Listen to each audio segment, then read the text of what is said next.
My name is TJ Spangler, and I'm going to be doing Luke Cage and the Prevalence of Racism in Modern Society. Basically, what I want to do is take a look at the past period. So the comic book, which was released in 1970 by Archie Goodwin, which is right after the Civil Rights Movement. So I want to examine what influenced what got into the comic book, and also the TV show of Luke Cage by the same name, released by Chio Hodori Coker just last year. Basically, to understand what goes into these art projects is context, and one of the most important things when examining something like this is to look at the historical context of what made it what it is. And so I'll get started. So what is context? Context can be a lot of different things. It takes on a lot of different shapes and forms. When the text was written, when the text is set, the political and social battles that are going on, who or what influenced it. The main ones that I'm going to be looking at are when the text was written, what the society was like at the time the text was written, and what political and social influences there would have been. In order to do that, I have to go back a long time to the first era of mass incarceration, which took place right after the 13th Amendment, which says neither slavery nor involuntary servitude except as punishment for a crime whereof the party shall have been duly convicted shall exist within the United States. That was put into effect in 1865, and right away it destroyed the Southern economy because the Southern economy was based off of black slaves. And in order to amend for that, they started arresting black people for minor offenses, just because there's the loophole where it says as punishment for a crime. So it led to this idea of black criminality, and just put into effect the stereotype that African Americans are criminals. And right after that, in 1866, was the start of the Ku Klux Klan. And when it first started, it kind of died down right away, until Birth of a Nation released in 1915. It kind of gave this romanticized version of white people going against the black criminals, and kind of was one of the first ways that blackface came into being. And it furthered the push of black criminality. In the movie, there is a white character playing blackface, who they're just seen as animalistic and derogatory. One of them is approaching a woman, and she assumes that she's going to be raped and jumps off a cliff.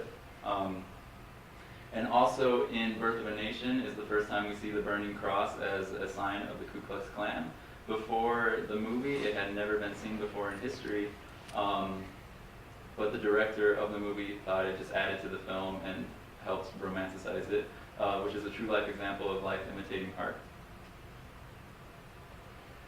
Fast forward a few years, and we get to Emmett Till, who is a 14-year-old African-American man who was allegedly caught whistling at a white woman, into which her brother and her husband kidnapped Emmett, forced him to carry a 75-pound cotton gin to a riverbank. He was beaten near to death, shot in the head, his eyes were gouged out, and he was dumped into the river with the cotton gin tied around him so that he wouldn't be floating. The only way he was identified was by an initial ring, which his mother recognized.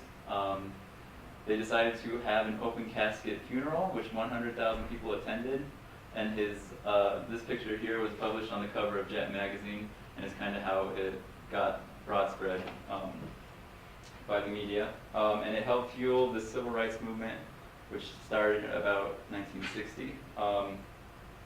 And the black criminality was just seen as, since he was whistling at this white woman, he was making advancements, animalistic advancements, which is why the two men did that to him. 2 weeks later, they were acquitted of all charges and found not guilty. In the civil rights movement, the leaders fighting against criminalization, Rosa Parks was arrested for refusing to give up her seat on the bus. Martin Luther King assassinated, Malcolm X assassinated. Angela Davis was arrested where she chose to represent herself in a court of law. and she was acquitted of murder, kidnapping, conspiracy, and treason, I believe. Asada Shakur was not so lucky. She had to escape to Cuba, where they harbored her for a long time. Fred Hampton was a big part of the Black Panther Party. He was killed in a police raid in which one shot was fired from the inside of the apartment complex he was in with his pregnant wife, and that one shot was as a reflex. The 82 shots was fired by the police into the building. And the Black Panther Party was meant to police the police. It was not seen as a counter to the Ku Klux Klan, which many people believe today. They just wanted to protect their own. And then we get into Tommy Smith and John Carlos, who in the 1968 Olympic Games, they are the ones who did the Black Power salute on the top of the podium. They also went shoeless with black socks to represent black poverty. Smith wore a black scarf to represent black pride. Carlos wore a beaded necklace for those who were lynched or killed and that no one has said a prayer for. All of which leads to the Luke Cage comic book, which was published in 1970. He was the first ever black superhero to be featured as a protagonist and the main character of the story. And the whole idea of him follows the tragic recurring story of blacks in America, which I will get into. His alternative name was Power Man, which is pretty representative of black power. And his costume, he has chains to represent the breaking of chains because he escaped from a prison. And then he wears the metal headband and the metal arm cuffs also to further that symbolism.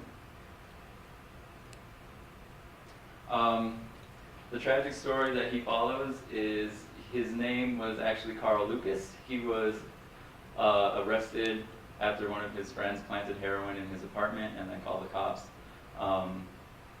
which is a story about how blacks fell into the drug epidemic and they weren't treated as fairly. They didn't get help. Drugs were seen as a crime instead of a health issue under Reagan when he had his war on drugs. After the publication, it had continued all the way up until 2013, and after it was first published, within a couple of years, there was little to no resurgence of black power. The entire civil rights movement had been stripped of its leaders. Most of them were heavily criminalized by the government or were assassinated. And right after is when we see the new drug, crack cocaine, which was introduced into black communities and really affected them, which also ties into the black criminality. It's a crime, not a health issue. It also led to the term called super predators and internalized oppression, in which black people were so afraid of their own skin color and their own kind because they saw on shows like Cops, it was predominantly black men or colored people being arrested, and they were seen in cages as something that needs to be controlled, which also leads to law and order under Nixon and Reagan, which gave rise to mandatory sentencing, mandatory minimums, so they have to serve a certain amount of years for the crime they commit. It took away the jurisdiction of the judges. Rather than being fair and true to themselves, they just kind of are forced into these positions. Truth in sentencing, so if you are convicted, you have to serve a minimum of 80% of the time. The federal crime bill under Clinton gave rise to a more militarized police, in which we still see today, and which is trying to be enforced by the new administration. And also Stand Your Ground, which is what got George Zimmerman off for the murder of Trayvon Martin. Going back to the Cops show, they would see their own kind being represented, overrepresented in the media, such as the news, Cops, and stuff like that. This is a scene from Birth of a Nation where the lady jumps off the cliff. Willie Horton was the main reason George Bush won the election. He was behind in the polls until this Willie Horton case came about, where he had a free weekend and murdered 3 people and raped a girl, which is how, which Dukakis allowed, and so Bush was against it, which is how he pulled the votes and got the election. And today we see all of this represented in Luke Cage. It confronts the colorblind era, this post-racialism idea in America where color isn't seen, it doesn't hold anybody back. And it's also Marvel's first time ever allowing the use of the N-word. So I have this little clip, real quick.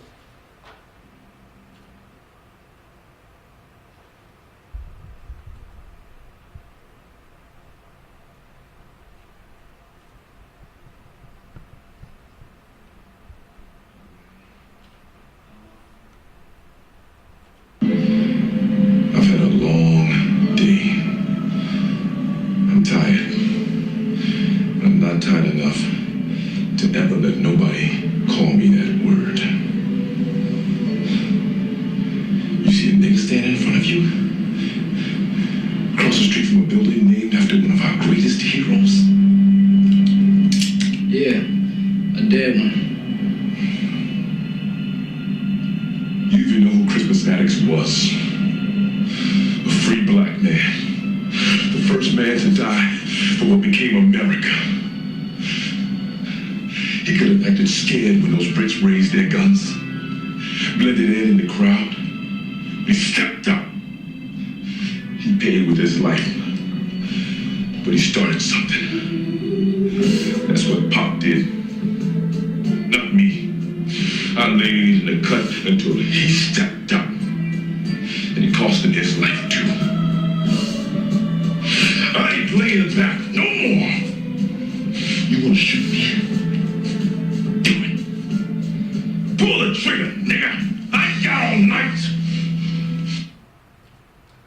Which also brings me to my next point about the use of the N-word. It represents this clash of generations, whereas the older characters in the show, such as Pop, were heavily against it because it reminds them of times where black people were lynched and hanged in trees. And then you have the young people who are using it kind of freelance and wherever they want to. And then you have characters caught in the middle of the generational gap. You have Luke Cage, who is against it under most means, but after this, this is after Pop was killed and he was just tired of everything that was happening. So when he was confronted by another young black man, he let the word slip out of anger and tiredness. There is a heavy emphasis on black history throughout the show. It takes place in Harlem, and it makes multiple references to the Harlem Renaissance, which was seen as a birth of a new African American, basically. And it also has black history heroes, such as Kritis Costume, who was the first person to die in the American Revolution. It also has an emphasis on music. One of the main biggest scenes uses Bring the Ruckus by the Wu-Tang Clan, which is a black rap group, and then Method Man from the same group also makes an appearance on the show. He meets Luke Cage in a convenience store and says that being black always comes second, or being bulletproof always comes second to being black. And then they trade hoodies as a sign of acceptance and stuff like that.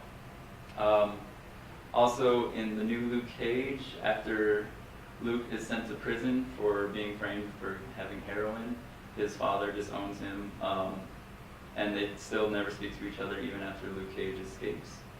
And Luke's costume is much different. It shows him in a hoodie, which is very powerful for the young African American group today. They get to see one of their own being bulletproof in a hoodie as they fight against, I forgot the word I was looking for, but I'll just move on. Also, Luke Cage's costume, the bullet-ridden hoodie, is seen throughout the society as they start to accept him more. After he becomes their hero, they all wear bullet-ridden hoodies in solidarity with him.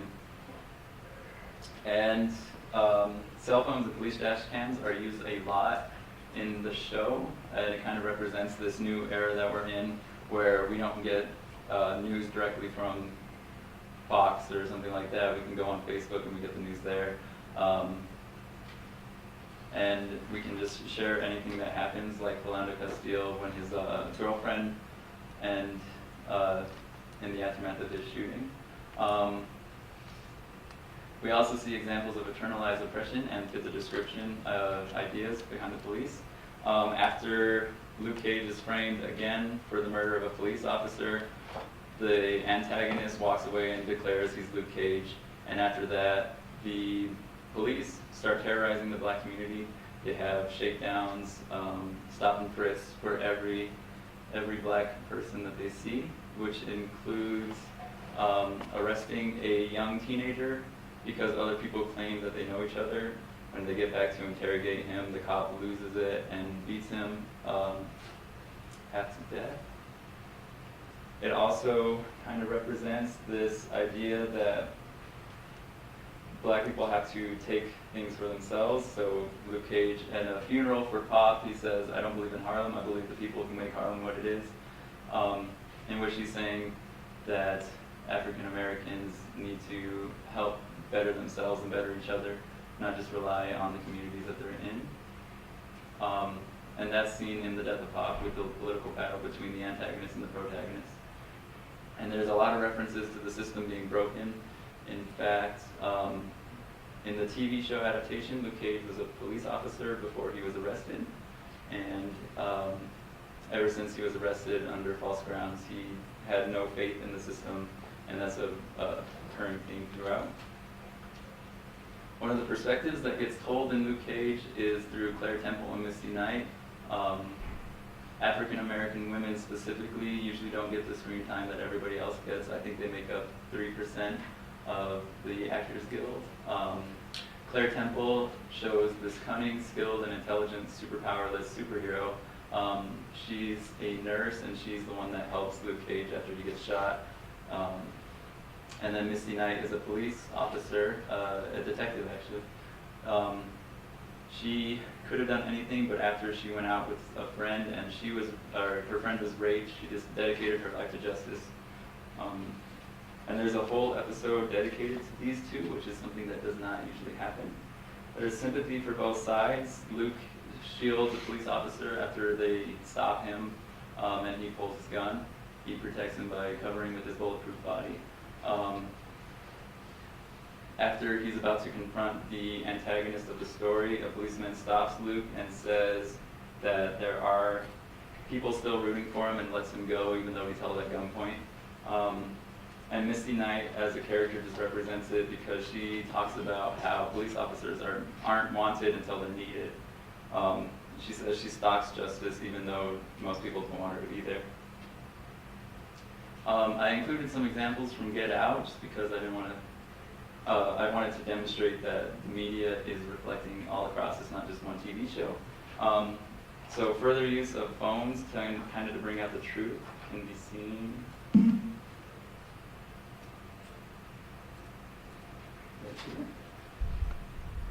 Brother around here. Chris was just telling me how he felt much more comfortable with my being here. Get out. Sorry, man. Get out! Yo! Bros, we gotta go.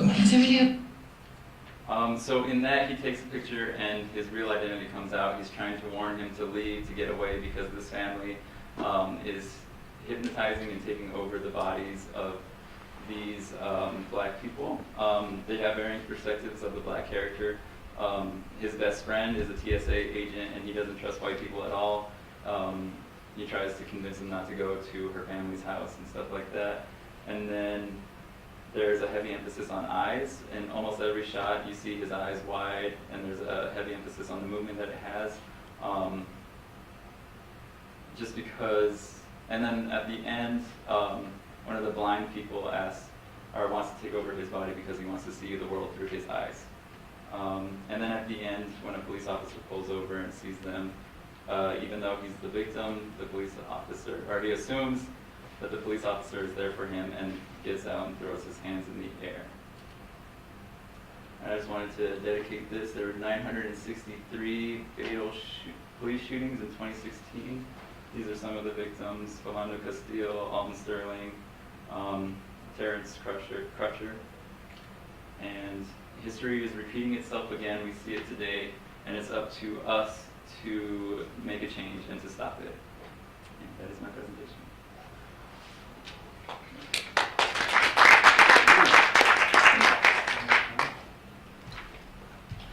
Questions? Yes. So how do you think this relates, and I'm not sure if you're aware of this, but how do you think this relates to the push that Marvel is making for diversity in its comics right now? Well, the show only has one white actor, so they're trying to represent, because there are a lot of talented black actors that don't get represented, and there's a lot of whitewashing. We see that with The Great Wall, where Matt Damon plays the main character. Also Gods of Egypt, where it's set in Egypt, and they have a Scottish man playing the main villain and stuff like that. So I think this is the first step in a lot of things that we're going to see to come. Well, I meant more like the comic books Oh. themselves. Yeah. That's a good question. There's a huge push for diversity. They're rebranding all the old superheroes under a diverse ethnic backgrounds. Yeah. I know they started to push for Donald Glover to be Spider-Man, and I think we're going to see a lot of recreations of old movies, but they're going to have a different take. Like Luke Cage, they specifically said they wanted a black superhero, not a superhero that wanted to be black. So I think we're going to start seeing more of that as well, to represent the minorities that aren't represented in the way that they should be. Can you speak to the black community's response to the television show? How has it been received? While I was getting this presentation together, I was reading a lot of reviews, and they said, or a few of them that I read, saw it as a refreshment to see someone who's like them to go out and be a hero for once, instead of seeing another actor or another character who is just a criminal or someone who's lower than the white people, so to speak. I forgot where I was going with that, but I think it had a very positive take, and a lot of people took it positively. I will say Chio Hodori Coker in an interview said it's not a caricature, it's not a superhero for Black Lives Matter, because black people have been trying to prove that their life has mattered throughout history. But I think this kind of encapsulates the feelings of the movements today.